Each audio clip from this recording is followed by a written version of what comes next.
दोस्तों, हमारा देश भारत आज भी पूरी दुनिया में अपनी संस्कृति और इतिहास के लिए जाना जाता है।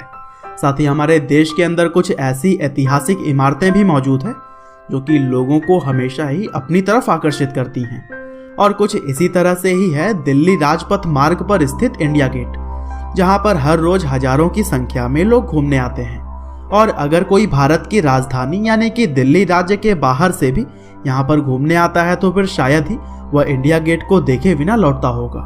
हालांकि दोस्तों, आप में से भी बहुत सारे लोग यूँ तो इंडिया गेट गए होंगे, लेकिन क्या आप इसके इतिहास के बारे में जानते हैं कि आखिर यह कब और क्यों बनाया गया था? शायद यह सभी बातें आप में से बहुत ही कम लोगों को पता होगी।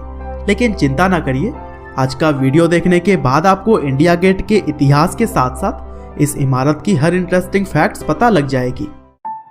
तो दोस्तों, इस कहानी की शुरुआत होती है उस समय से जब पहले वर्ल्ड वार और तीसरे एंग्लो अफगान वार के दौरान 90,000 सैनिकों ने ब्रिटिश साम्राज्य को बचाने के लिए अपनी जान गंवा दी थी।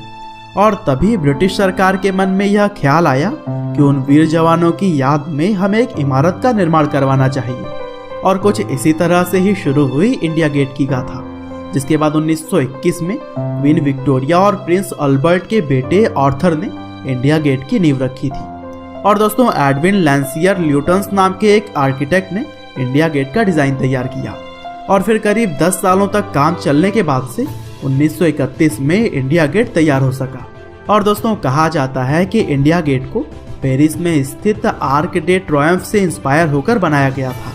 दरअसल आर्क डे ट्रायम्फ को भी नेपोलियन युद्धों में अपनी जान गंवा देने वाले सैनिकों को याद करने के लिए 1836 में तैयार किया गया। और जैसा कि आप सभी अपने स्क्रीन पर देख ही सकते हैं कि इंडिया गेट पेरिस में स्थित इस स्मारक से कितना मिलता जुलता है।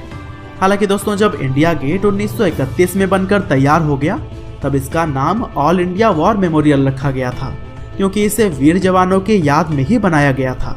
लेकिन आगे चलकर इसका नाम बदलकर इंडिया गेट कर दिया गया।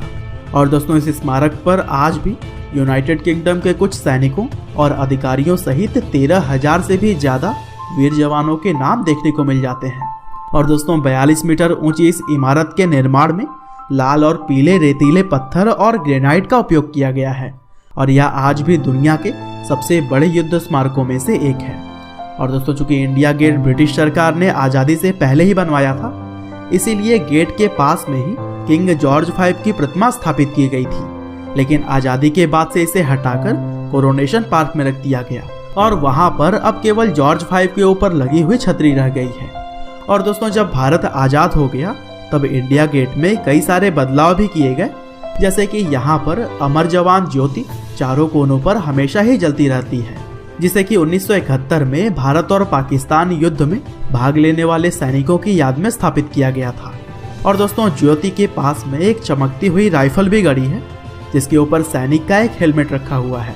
और यह दृश्य हम सभी को अपने जवानों की याद दिलाता है। हालांकि अगर आज का समय देखा जाए तो दिल्ली वालों के लिए इंडिया गेट अब एक पिकनिक का जगह बन गया है, जहां पर लोग छुट्टियों के दिनों में आकर समय बिताना पसंद करते हैं। साथ ही इंडिया गेट के आसपास लॉन, फव्वारे और राष्ट्रपति भवन के दृश्य इसे और भी खास बना देते हैं। तो दोस्तों, अगर आप दिल्ली आइए तो इस जगह को जरूर विजिट करें, क्योंकि यह भारतीय इतिहास का एक अद्भुत नमूना है। और दोस्तों, अगर आप इंडिया गेट पहले से गए हुए हैं तो हमें कमेंट करके ज़रूर बताइएगा।